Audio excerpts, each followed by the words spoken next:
No sé si empezamos 2 minutos o 3 antes de la hora real, o empezamos 5 o 6 después de la hora teórica y oficial. Pero en cualquier caso, buenas tardes, bienvenidos. Y como vosotros sabéis, tenemos la ponencia, digamos, conmemorativa. La verdad es que no solemos hacer ponencias conmemorativas, pero en este caso realmente es una ponencia conmemorativa de los 50 años de la proclamación del rey don Juan Carlos. Y yo, con permiso de nuestro ponente, debo decir o recordar que en la transición tuvimos un gran éxito y hemos considerado que era un gran éxito de todos los españoles. Con lo cual, creo que nos hemos engañado, en el sentido que voy a explicar. El 20 de noviembre, es decir, pasado mañana, hace 50 años, muere el general Franco. El día 22 se proclama, y no digo se corona, pero en fin, se le conceden los atributos al rey don Juan Carlos de Borbón. El 31 de diciembre, por lo menos el 31 de diciembre, como fecha que yo recuerdo exactamente, probablemente algunos días antes, Santiago Carrillo, que jugó un papel fantástico en la transición y que yo siempre le agradeceré ese papel que jugó en la transición, pero antes de concluir el año, en los últimos días del año, Santiago Carrillo dijo que don Juan Carlos pasaría a la historia como Juan Carlos I el Breve. Y el día 31 se celebró en Roma una conferencia del Partido Comunista que convocó Santiago Carrillo, en cuya conferencia el Partido Comunista reiteró su tesis de que el comunismo aceptará el juego político de lo que en aquellos momentos ellos definieron como antimonopolistas. Yo creo que yo estaba en ese grupo de antimonopolistas que ellos aceptaban, pero que más adelante, por supuesto, no aceptarían en el juego democrático más que partidos socialistas. Con lo cual repetía la tesis y la práctica que aplicaron en la Europa del Este después de la Segunda Guerra Mundial y que a mí además me habían confesado personalmente cuando vinieron aquí a proponerme un pacto que era su filosofía. Con lo cual recordemos, 31 de diciembre, desde luego, el Partido Comunista, que luego, tengo que repetir, hizo una gran labor a favor de la democracia, pero el 31 de diciembre está en las hemerotecas, que aquí las personas de la prensa tendrán más facilidad para consultar, no estaba en una posición democrática. El 3 de marzo siguiente fue pues la insurrección de Vitoria, ¿no? Probablemente, a mí me parece que aquello fue el último intento de aplicación de lo que se llamaba la ruptura democrática. Yo creo que fue el último. La ciudad de Vitoria estaba tomada. Yo estuve allí en la ciudad de Vitoria con motivo de estos sucesos y no voy a contar, pero desde luego estábamos todavía en la ruptura, en los intentos de la ruptura democrática.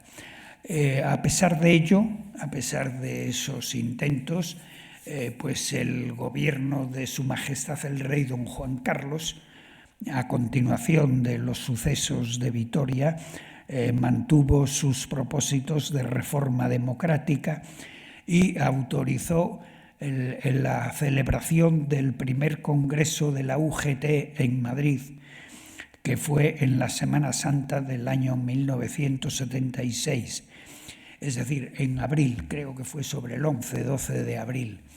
En ese congreso el socialismo manifestó formalmente su reivindicación, con orgullo, reivindicamos con orgullo la Revolución de Octubre de 1934. Bien, tomando un whisky al que nos invitó Miguel Boyer en su casa, o en la casa de su mujer, Elena Arnedo, de entonces, Manuel Fraga le pidió a Felipe González: hombre, está feo que cuando vamos a empezar una democracia ustedes publiquen un libro con esa reivindicación del golpe de Estado del 34, estaría bien que lo quitaran. Y Felipe González, bien es verdad que sin ninguna prepotencia, en un tono muy normal, dijo que no lo quitarían. Y está, yo lo tengo, el libro del 30 Congreso, y allí está. Bien, no cuento, pues en el mes de junio Miguel Boyer presenta el programa del Partido Socialista, el programa económico. Está publicado en un libro que se titula Socialismo es libertad. Bien, si lo leen se divertirán mucho, porque es una cosa que parece increíble, ¿no? Parece increíble. Propone la autogestión, la nacionalización del 80% de la industria, y para la tierra, naturalmente, la tierra para el que la trabaje, dice así él. Bueno, cuento todo esto porque la reforma siguió. Pese a todo ello, el rey don Juan Carlos apoyó a los gobiernos que consiguieron el 80% de los votos de los dirigentes franquistas vivos, que apoyaron formalmente la ley para la reforma política y que permitieron un cambio hacia la democracia en paz. Y el rey don Juan Carlos apoyó al gobierno también que consiguió los consensos con todas las fuerzas democráticas, incluso las que unos meses antes estaban en la posición que digo. He citado solo fuerzas de izquierdas, podríamos también decir cosas parecidas de fuerzas de derechas, pero en fin, no estoy en ese análisis. Hoy nos encontramos con que todas las fuerzas políticas que nos gobiernan, todas las fuerzas políticas están haciendo algo que nos lleva realmente a la desaparición del sistema que se montó en 1978. Pensemos que si a los que dieron un golpe de Estado hace poco, los indultamos primero, luego los amnistiamos. Ya no me preocupa que la amnistía sea inconstitucional, pero si además hemos suprimido el delito de rebelión, que es ya lo único que podríamos hacer para cuando lo repitan, que ya han dicho que lo van a repetir. Bueno, si además de eso, bien, les hemos conseguido una serie de cosas, las circunstancias conducen, si no hay un milagro y no hay algo, las circunstancias conducen a que el sistema constitucional se cae, porque quieren que caiga, porque además la corona, por ejemplo, también muchos de ellos quieren que caiga, pero aunque no lo quisieran, o sea, una España partida no creo que sea compatible con el mantenimiento. Es una opinión personal, pero en fin, ahí queda. Si esto se produjera, y que yo creo que es lo que muchos quieren, se nos retrotrae al momento de la muerte de Franco. Pienso que se nos retrotrae a eso, con todo lo que hay de aventura en volver al final de la muerte de Franco, pero bastante peor, porque cuando muere el general Franco, el poder lo tiene plenamente don Juan Carlos de Borbón, y don Juan Carlos de Borbón está decidido a promover y apoyar lo que hizo, una reforma democrática del país, mientras que cuando lo que yo temo se produzca, entonces no tendremos ese apoyo. Lo que tendremos, fijémonos bien, tendremos a este gobierno en el poder.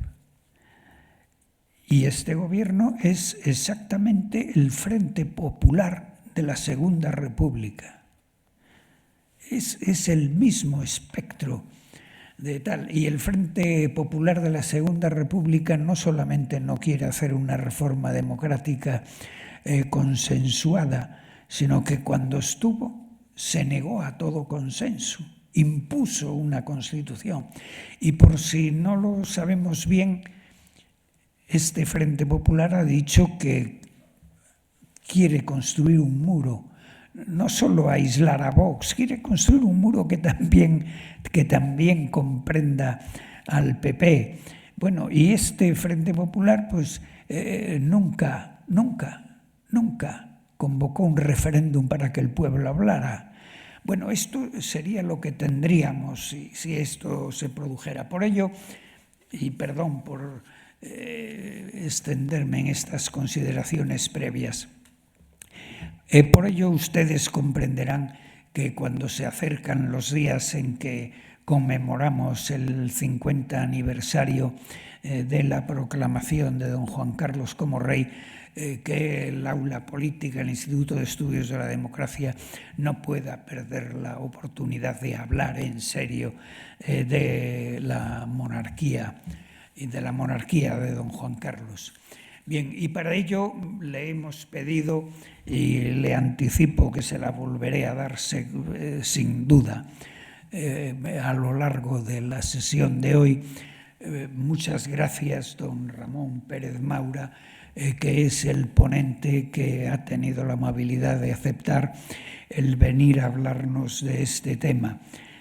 Por cierto, que pues yo tengo la satisfacción de no haber tratado casi nada, pero conocer a su madre, Elena García Botín, que era amiga del padre de Alfonso Osorio, que está en la fila de detrás. Sé también que por parte de su padre son de la familia de Antonio Maura, de don Antonio Maura. Y yo debo mencionar que en algún libro mío yo he estudiado de pasada la figura de don Antonio Maura. Creo que fue una figura de una fase dionisíaca de la cultura, jerarquía, mérito, esfuerzo, la misma fase dionisíaca que produjo a Hitler y a Mussolini.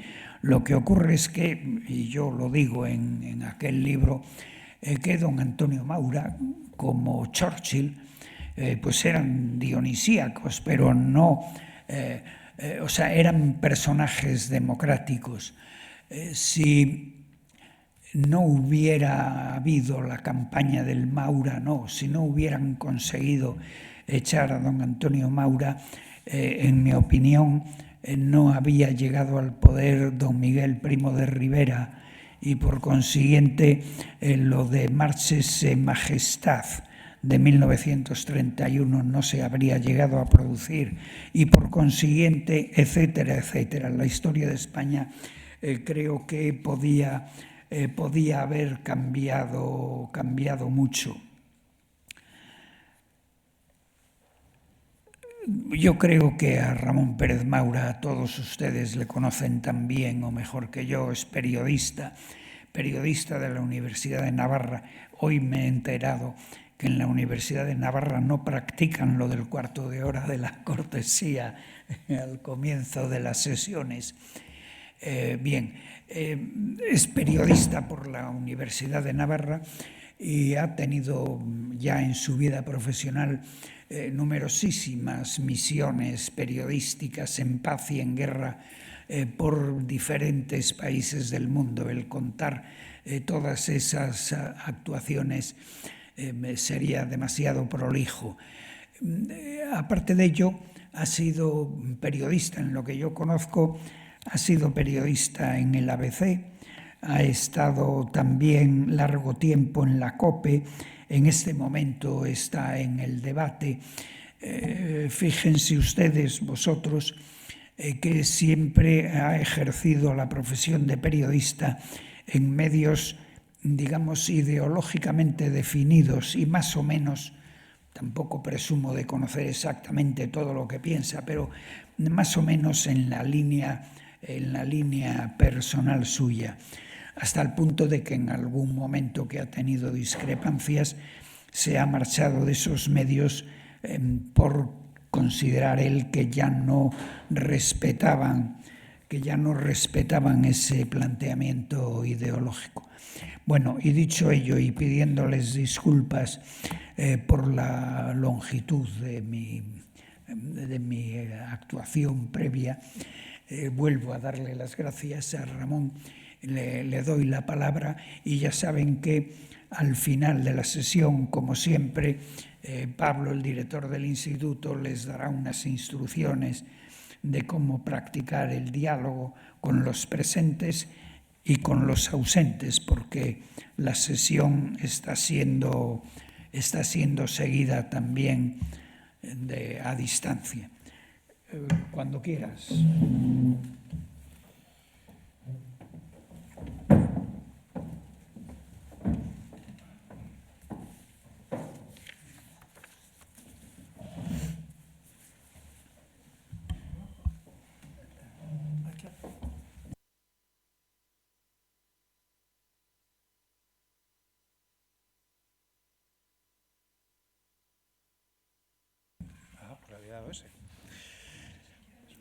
Sí, ya está. No hace falta. Buenas tardes. Muchas gracias al Instituto de Estudios de la Democracia. Muchas gracias, querido José Manuel.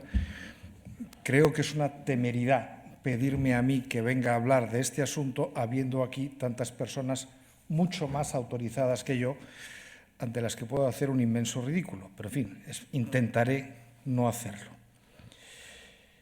Lo primero que tengo que decir, por si hay alguna duda, es que no he venido a hablar del libro, del único libro del que se habla hoy en día. No, ni palabra. Ese no es mi tema. Yo he venido a hablar, como bien ha dicho nuestro presidente, de los 50 años de la proclamación. Verán ustedes que en estos días se habla mucho de los 50 años de la monarquía. ¿Qué estupidez es esta? La monarquía lleva en la misma dinastía en España 1200 y pico años, desde el año 987. De padres a hijos o nietos, 1200 y pico años. ¿Por qué hablamos ahora de los 50 años de la monarquía? Hablamos de los 50 años de la monarquía porque no queremos hablar de lo que de verdad es, los 50 años de la proclamación. El Reino de España, después de la Segunda República y de la Guerra Civil, no se restableció en 1975, se reinstauró en 1947. España desde 1947 fue un reino. Y tampoco es un caso único en la historia de Europa. Quiero recordar que entre las dos guerras mundiales, Hungría fue un reino, con el jefe de la familia real en el exilio. Primero el emperador Carlos, rey Carlos, y después su hijo Otto. El almirante Horthy se instituyó a sí mismo como regente. El general Franco era, en la práctica, un regente de un reino que tenía al rey, a don Juan en este caso, en el exilio. Por eso tampoco es tan raro lo que sucede en España. Es un poco raro, pero no es único. Por ser un reino, había que buscar un futuro rey, como es lógico. Y recordarán que se barajó diferentes nombres. El nombre de don Juan Carlos no era una certeza desde el principio, aunque desde luego fue, para mí, el que claramente quiso el general Franco. O sea, desde el primer momento cuando él consigue llegar a un acuerdo con don Juan para que venga a educarse a España, está claro que lo hace, que lo mueve, porque quiere que sea el futuro rey. Se jugó con el nombre de Otto de Habsburgo. Alfredo Sánchez Bella propuso una obra de ingeniería política al general Franco para que se denunciara el Tratado de Utrecht, y si denunciábamos el Tratado de Utrecht volvíamos a los Habsburgo en lugar de quedarnos con los Borbones. Eso es ingeniería dinástica, no tiene más. Por supuesto, estuvo el caso de la rama carlista, con don Javier, después de morir Alfonso Carlos en Viena, cuando le atropelló un tranvía, la modernidad no le sentaba muy bien, llegó don Javier de Borbón-Parma y después su hijo Alfonso Carlos, que tuvo la idea de llevar el carlismo al socialismo autogestionario, y claro, aquello tuvo el futuro perfectamente imaginable. Y por supuesto estuvo el caso de Alfonso de Borbón, que fue probablemente el que más movimiento alrededor suyo tuvo en el Pardo, pero no parece que Franco lo tuviera de verdad nunca en el objetivo para esas misiones. Se cuenta la anécdota de un día de verano en el Pazo de Meirás, cuando don Juan Carlos había ido a ver al general Franco y estaba allí Alfonso de Borbón, estamos hablando del año 73-74, y le preguntaron a don Juan Carlos si quería beber algo y dijo que no, y le preguntaron a don Alfonso y dijo que quería un whisky. Y alguien de la familia dijo que le traigan un whisky al príncipe. Y Franco dijo, no, el príncipe ha dicho que no quiere nada, es para el duque, para que no hubiera dudas de qué estábamos hablando. Y luego, por supuesto, estuvo don Juan Carlos, que, como he dicho, fue claramente el que Franco tenía en el objetivo, y que esto le supuso, como es lógico, muchas tensiones con su padre. Su padre, cuando se anuncia que va a ser don Juan Carlos el sucesor, se lleva un enorme disgusto, y aquello hizo que durante bastantes años la relación entre padre e hijo estuviera prácticamente cortada, utilizando como vía de comunicación a doña María, la madre de don Juan Carlos, la mujer de don Juan. Desde 1969 hasta 1975, don Juan Carlos, que ya es formalmente el sucesor a título de rey, tuvo que hacer una labor política de intentar mantener los apoyos del régimen buscando apoyos fuera del régimen, lo cual era una tarea extremadamente difícil, pero en la que tuvo bastantes éxitos. Tuvo 2 o 3 personas que le ayudaron discretamente con las misiones que él le encargó. Yo ahí destacaría los nombres de José Mario Armero, del rey Simeón y de Manolo Prado, y quizá alguno más, pero no muchos más, y siempre eran misiones discretas. Por ejemplo, lo que el rey Simeón hacía era poner a su disposición su casa aquí al lado, en la avenida del Valle 3, para que don Juan Carlos se pudiera reunir allí sin que los controles de seguridad de la Zarzuela pudieran decir con quién había estado. Yo supongo que a la segunda reunión esos controles de seguridad ya se pasearían por la avenida del Valle, pero en fin, lo cierto es que escogieron esa casa y la utilizó varias veces. A don Juan en ese momento le queda una situación muy difícil, se convierte en lo que el gran editor Rafael Borràs Bertriu llamó en una biografía de don Juan que escribió el rey de los rojos, porque a él le habían dejado sin ser el sucesor, pero él no podía apoyar de entrada esa opción y se acercó a la Platajunta, o la Platajunta se le acercó a él, y otros movimientos del exilio, y durante unos años él estuvo completamente descolocado. Les parecerá que no debía ser tan difícil conseguir apoyos, pero es que desde dentro del régimen, y especialmente desde dentro de la Falange, se hacía mucha oposición a don Juan Carlos. Se le hacía en la Universidad en Madrid, y yo tengo un testimonio de primera mano, y aquí está mi madre y no me permitirá mentir, en el año 72, me parece que fue, a mi padre nunca tuvo interés por la política, nunca participó en nada, eso se lo dejó a su mujer. A mi padre le propusieron ser presidente de la Diputación de Santander. Bueno, él no tenía ningún interés, tenía poca gana, y se fue a consultar a don Juan Carlos si él creía que debía aceptar. Y don Juan Carlos dijo, sí, por favor, tienes que aceptar, porque si los que sois de los míos no lo hacéis, ¿quién me va a apoyar? Bueno, pues nada, se volvió a Santander, aceptó el cargo. A las 48 horas tuvo que renunciar porque la Falange dijo que a un monárquico no, la Falange de Santander. Y, de hecho, el presidente fue el que iba a ser su vicepresidente, que es un historiador local, Rafael González Echegaray. Pongo este ejemplo que conozco de primera mano para entender que en algunas partes, en el año 72, 73, 74, ser monárquico de don Juan Carlos era una pega, no era estar con el sucesor, no era una ventaja para optar a cualquier puesto, y creo que mi padre se quedó encantado de que le vetaran, porque no tenía ninguna gana. Llegamos en el año 73 al asesinato del almirante Carrero, que provoca el terremoto político que cabe imaginar, y le sucede alguien verdaderamente sorprendente, por lo menos para mí, porque el sucesor del almirante Carrero Blanco fue el ministro del Interior, que era responsable de la seguridad del almirante Carrero Blanco. Claro, yo no he visto un caso igual. ¿Cómo puede ser premiado con el nombramiento como presidente del gobierno el responsable de la seguridad del asesinado?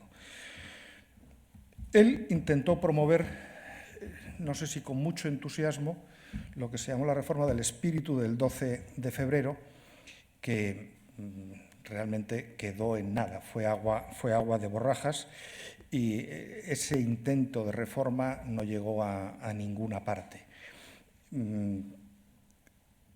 Después de la muerte de Francisco Franco, se produce la proclamación, que es lo que conmemoramos el próximo sábado, con bastante normalidad.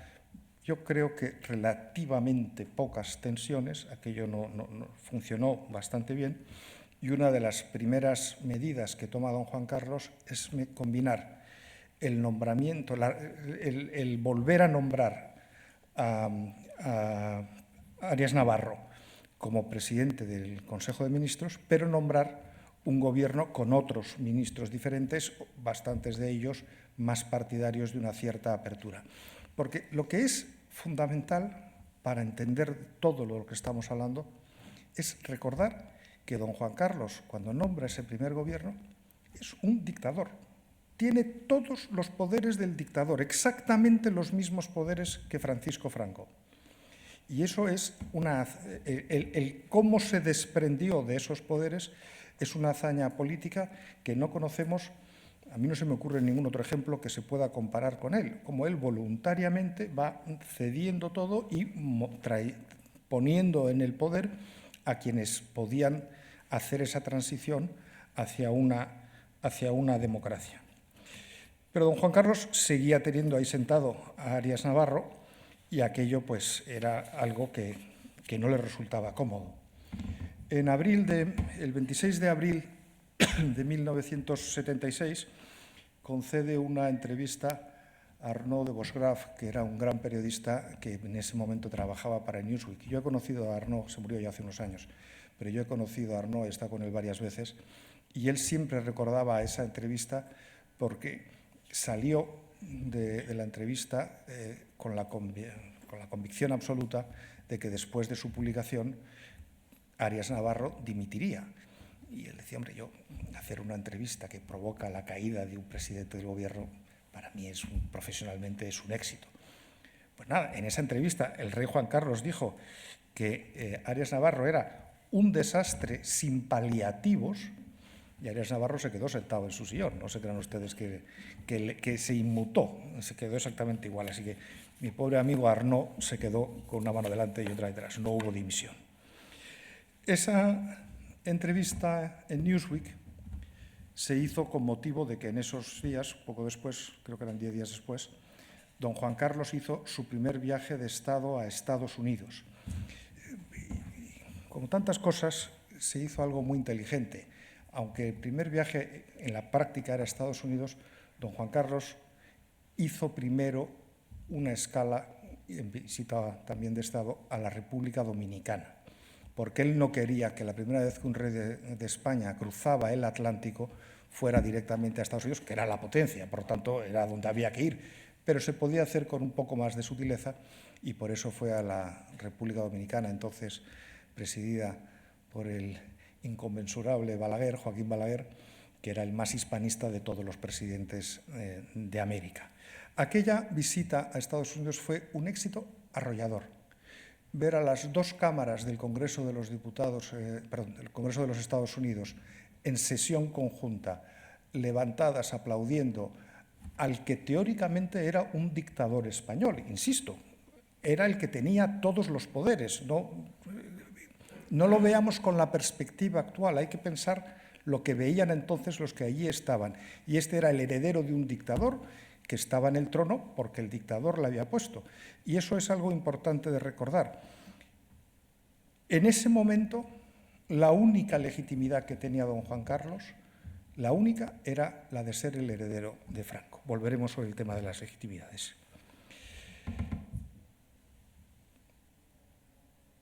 En el verano, en julio de 1976, don Juan Carlos decide que ha llegado el momento de pasar página y buscar a alguien con el que hacer la reforma política.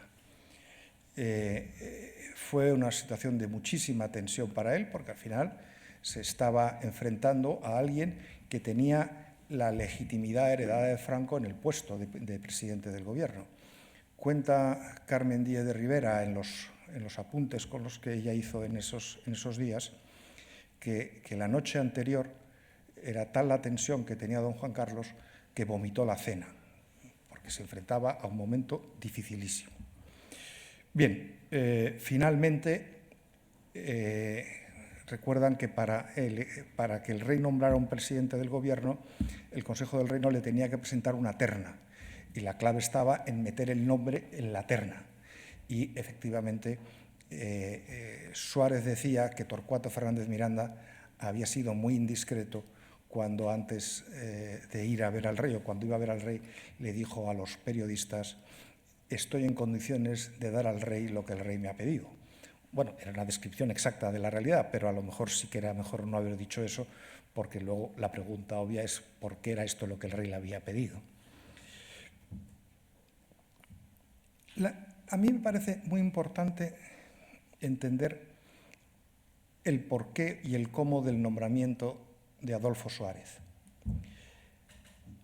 Estamos en un momento en que todavía las estructuras del régimen de Franco están plenamente vigentes, mantienen todos los poderes, y en ese momento alguien podría decir, no, muchos dijeron, pero ¿cómo ha nombrado al secretario general del movimiento? Que es lo que era Adolfo Suárez, ministro secretario general del movimiento. Parecía un disparate. Es famoso el artículo de Ricardo de la Cierva, historiador que luego fue ministro de Cultura con Adolfo Suárez, que como reacción a ese nombramiento tituló un artículo en El País: qué error, qué inmenso error. Bueno, pues a lo mejor lo que ese día parecía un error inmenso, luego pareció un poquito menos error. Lo que quería el rey era que no hubiera ruptura, y para eso hacía falta conseguir a alguien de dentro del régimen que quisiera ir en otra dirección. En eso, tanto Adolfo Suárez como Torcuato Fernández Miranda tenían claro que los dos querían ir en esa dirección, y Torcuato hizo su famosa reforma de la ley a la ley para darle a don Juan Carlos la seguridad de que no iba a tener que ser perjuro, sino que simplemente, porque él había jurado lealtad a los principios del movimiento en 1969 al aceptar la sucesión a título de rey, y por lo tanto le daba la posibilidad de continuar sin ningún problema. Y ya que estamos en esta casa, quiero mencionar de pasada el enorme protagonismo que en esos años tuvo en el gobierno la Asociación Católica de Propagandistas. No se habla de ello casi nunca, pero la realidad es que en ese gobierno había un vicepresidente, Alfonso Osorio, que era miembro de la asociación, un ministro de Asuntos Exteriores, Marcelino Oreja, un ministro de Justicia, Landelino Avilla, un ministro de Obras Públicas, José Luis Álvarez, y, por supuesto, José Manuel Otero Novas, que era ministro de la Presidencia. Y después creo que hubo alguno más, pero yo solo recuerdo a Íñigo Cabero, que fue ministro de Justicia más adelante. Algunas asociaciones les gusta lucir mucho sus éxitos en este tipo de terreno. Desde luego, la ACDP yo creo que se lo guarda para sí misma y pocas veces oímos hablar de ello. Pero como yo no soy miembro de la ACDP, me permito hacerlo.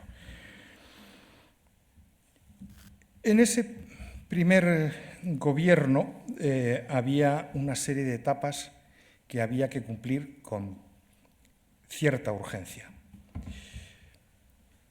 La primera, en el Sábado Santo de 1977, el 9 de abril, fue la legalización del Partido Comunista. Esto ahora suena muy fácil, fue una cosa verdaderamente dificilísima, porque había que decirlo, hacerlo, pues claro, esas cosas son muy sencillas, pero luego hacía falta garantizarte que no tuvieras una sublevación interna. De hecho, representó la dimisión del almirante Pitada Veiga, que no recuerdo si era ministro del Ejército o de la Armada, de Marina, ¿verdad? Sí, sí. El almirante Pitada Veiga dimitió y se fue a casa por esto, y hubo que buscar a un vicealmirante, Pascual Peri, para que asumiera la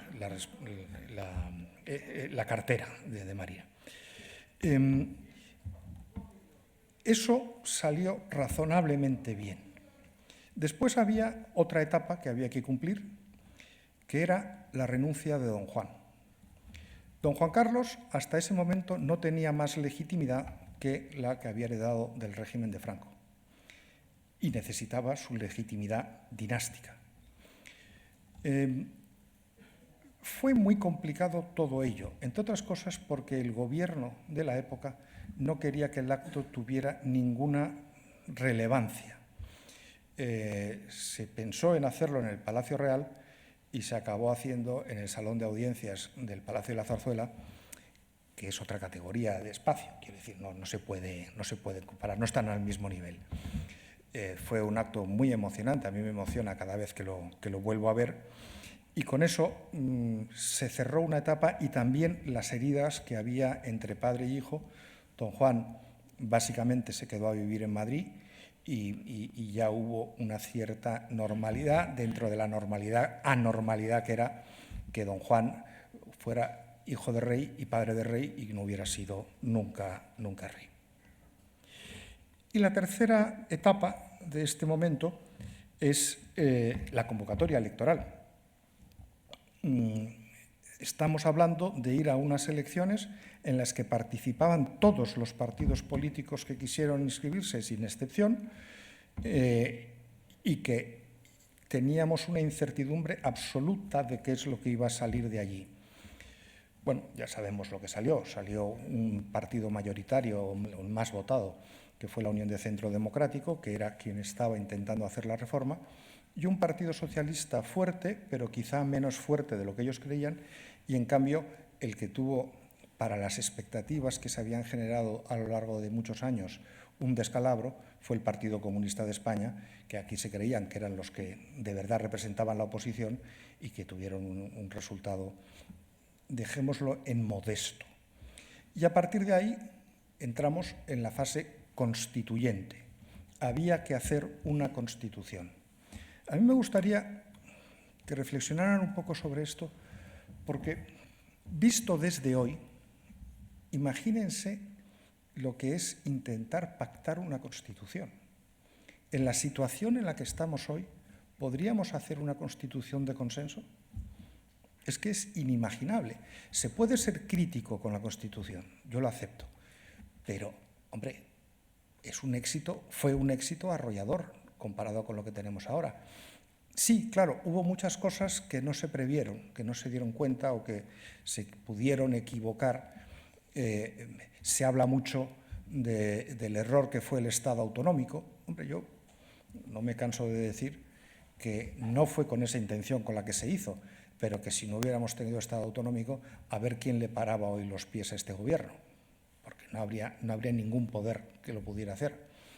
Y, por ejemplo, no se pudo ver entonces que el sistema de la moción de censura constructiva iba a ser un problema. Se hizo eso con el criterio de esa época, viendo los gobiernos inestables en Italia que caían todo el tiempo y no había presidente del Consejo, para que si echan a uno es porque ponen a otro, que no haya vacío de poder. Bueno, eso tenía un sentido, pero ¿cuántos problemas nos hubiéramos ahorrado hoy si no tuviéramos esa barrera? No es posible imaginar siempre qué es lo que va a ser la situación de dentro de 40 o 50 años. Yo he dicho muchas veces, cuando en Estados Unidos con Donald Trump es presidente de Estados Unidos después de haber tenido una condena a 30 y tantos meses de cárcel. Claro, no está escrito en ningún sitio que no pueda ser presidente de los Estados Unidos, pero es que a los padres fundadores, ¿cómo se les iba a ocurrir que los norteamericanos podían elegir presidente a un tipo que estaba condenado? No se le pasaba a nadie por la cabeza. Bueno, pues los tiempos van por delante de lo que nosotros podemos pensar. Bien, con la Constitución de 1978 se da lo que yo llamo la tercera legitimidad. Juan Carlos tiene la legitimidad del régimen anterior, tiene la legitimidad dinástica y ahora tiene la legitimidad constitucional que le ha otorgado el pueblo español al ratificar esa Constitución. Yo creo que eso completó un trípode que tampoco entiendo muy bien por qué, permítaseme la crítica, después se han deshecho de él y se han quedado nada más con una. Teniendo tres, mejor será tres que tener una, pero hoy en día ya no tenemos más legitimidad que la constitucional. En ese momento no en el momento de aprobar la Constitución. En el año me he perdido. Sí. La Unión de Centro Democrático, que ganó las elecciones en 1977 y de nuevo en 1979, no era un verdadero partido. Era una amalgama de formaciones, algunas bastante contradictorias entre ellas, y eso pues acabó rompiéndose. El liderazgo de Adolfo Suárez, como sabemos todos, terminó en enero de 1981 y la sucesión se vio marcada por el golpe de Estado del 23F. Yo no voy a perder el tiempo en ponerme a defender y exaltar el papel del rey en aquel golpe de Estado. Todos los conspiranoicos que quieran contarnos que el rey fue un partícipe activo en el golpe, que lo hagan. Con las fantasías me parece que es perfectamente inútil discutir de ellas. A mí sí me importa recordar cómo hasta el golpe del 23F la imagen del rey Juan Carlos fuera de España era todavía una imagen pobre. Yo siempre recuerdo que en el año 78 me mandaron en verano a Inglaterra, a una familia, y ahí, creo que eran 2 días a la semana, iba a montar a caballo una escuela de equitación. Y recuerdo que un día la profesora de la escuela de equitación me dijo, no, yo dije algo del rey de España. Y entonces ella me dijo, en España no tenéis rey, en España tenéis un dictador. Y bueno, esto era el año 78, seguían en la mentalidad anterior. A partir del 81, la imagen de don Juan Carlos cambia mucho. Y yo me acordé de esto que acabo de contar del año 78, hace 3 años, en el funeral de Isabel II, cuando el rey Carlos quiso que don Juan Carlos estuviera sentado al lado de los reyes Felipe y Leticia.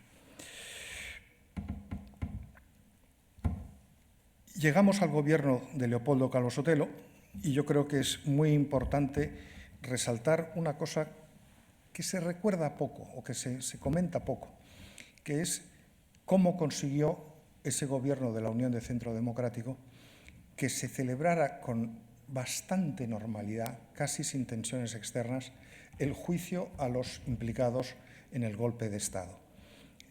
Todas estas cosas ahora parece que no tienen ningún valor especial, pero entonces se veían de otra manera y los mismos medios de comunicación estaban tensísimos respecto a lo que allí estaba ocurriendo.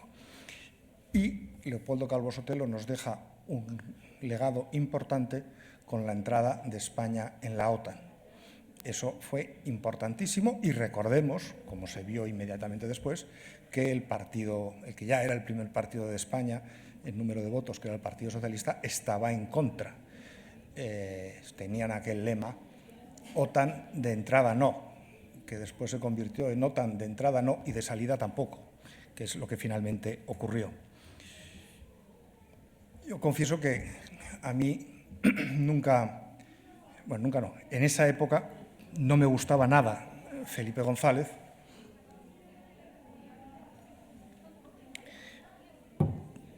Fue un tiempo de mucha tensión, la reconversión industrial que provocó por primera vez una huelga general en España, el referéndum de la OTAN donde consiguió sacar adelante lo contrario de lo que él había dicho que iba a hacer, y la entrada en 1986 en la Unión Europea, que fue él quien la firmó finalmente, pero que era una labor que venía de más atrás, de antes del gobierno socialista, y en la que había tenido un papel muy destacado la Unión de Centro Democrático. En el año de 1992 es el año de la gran estrella de España y de nuestro rey ante el mundo, porque él fue el protagonista de los grandes actos del 92. La Exposición Universal de Sevilla y las Olimpiadas de Barcelona, donde quién no recuerda a nuestro entonces príncipe de Asturias siendo el abanderado español. Fue un enorme éxito todo ello de organización. Tuvimos además una cumbre iberoamericana en Madrid con todos los presidentes, sin excepción, de Hispanoamérica asistiendo en lo que hoy es la Casa de América. Fue un gran momento para la imagen de la monarquía española ante el mundo.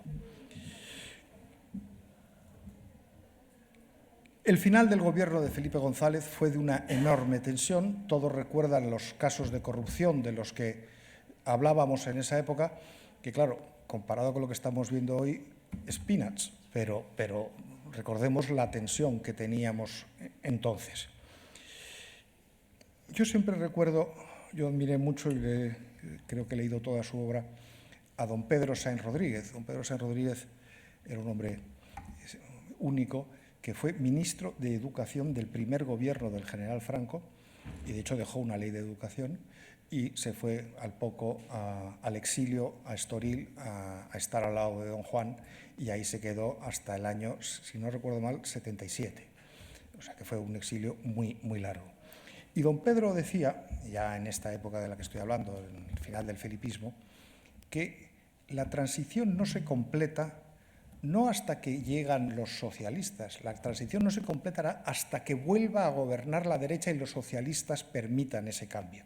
Bueno, el cambio se realizó formalmente sin ningún problema, quizá con muy pocas ganas, como es lógico por parte de los salientes, pero yo no criticaría lo que ocurrió. Y eso, efectivamente, yo creo que es lo que completó la transición. Se ha hablado muchas veces, de la supuesta mala relación de Aznar con don Juan Carlos. Es evidente que don Juan Carlos tuvo una excelente relación con Felipe González. Eran dos hombres de la misma generación y probablemente tenían una visión para España que no era tan distinta. No digo yo que fuera distinta a la que tenía José María Aznar, pero probablemente era de un carácter diferente. y que no era el que más le divertía a don Juan Carlos. Pero yo quiero recordar una cosa que muy pocas veces se recuerda. Cuando Aznar deja el gobierno, crea o adapta una fundación que tenía el Partido Popular y se la crea él solo, que se llama FAES, y esa fundación empieza a otorgar un premio anual a las libertades, y el primer premio se lo otorga a don Juan Carlos, el primero.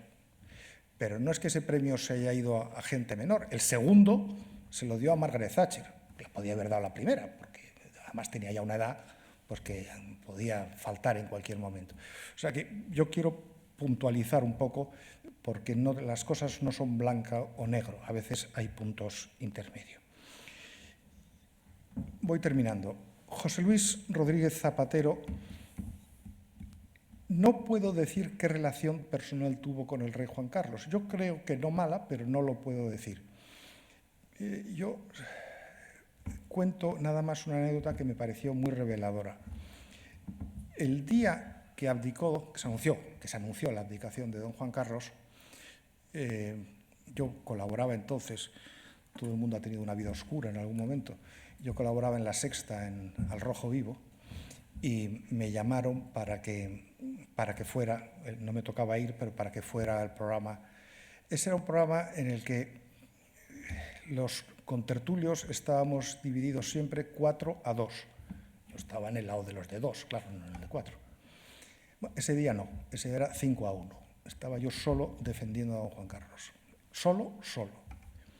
Y cuando quedaba como una hora, un poco menos, para terminar el programa, de repente el presentador, como quien anuncia la aparición de una gran vedette, nos dice: y en este día tan especial está con nosotros para participar en la tertulia José Luis Rodríguez Zapatero. Y ahí entró y lo sentaron al lado mío. Bueno, José Luis Rodríguez Zapatero ese día hizo una defensa de don Juan Carlos más grande que la que hice yo. Fue increíble. Y se enfrentó con todos los demás contertulios. Y llegó un momento y dije: mira, yo la única cosa que no creería nunca en mi vida es que me voy a encontrar en una tertulia alineado con José Luis Rodríguez Zapatero contra el resto de los contertulios. Pero esa es la realidad de lo que ocurrió. Me gustaría ver si José Luis Rodríguez Zapatero sigue haciendo la misma defensa. No lo sé, sinceramente, porque ahora está más ocupado en hablar de otras cosas. Quiero terminar con 3 puntos. El reinado de don Juan Carlos ha sido un caso único. Como ya he dicho antes, lo más común en quienes están en el mundo político es intentar que su poder sea creciente. Encontrarte a personas en ese ámbito que quiere ir renunciando es algo verdaderamente excepcional. A mí no se me ocurre otro ejemplo. Se sometió al sistema democrático, y estoy seguro que lo hizo en muchos casos en contra de sus criterios, como por ejemplo firmar la ley de memoria democrática. La relación, él sabe perfectamente a quién le debía el trono y no creo para nada que hubiera querido firmar esa ley, pero cuando eres rey constitucional tienes que firmar cosas que no te gustan nada. Y por último, me gustaría decir que creo que es profundamente injusto que se haga leña del árbol caído como se está haciendo en estos últimos meses. Todo el mundo comete errores y yo no creo que los errores que se le atribuyen a don Juan Carlos, muchos ciertos y muchos no ciertos, sean muy diferentes de los que han tenido muchos otros reyes de nuestra historia, de los que se conocía muy poco de su vida privada y que se les tiene en una estima que en este momento yo creo que no se tiene a don Juan Carlos, pero que estoy convencido de que volverá a tenerla. Muchas gracias.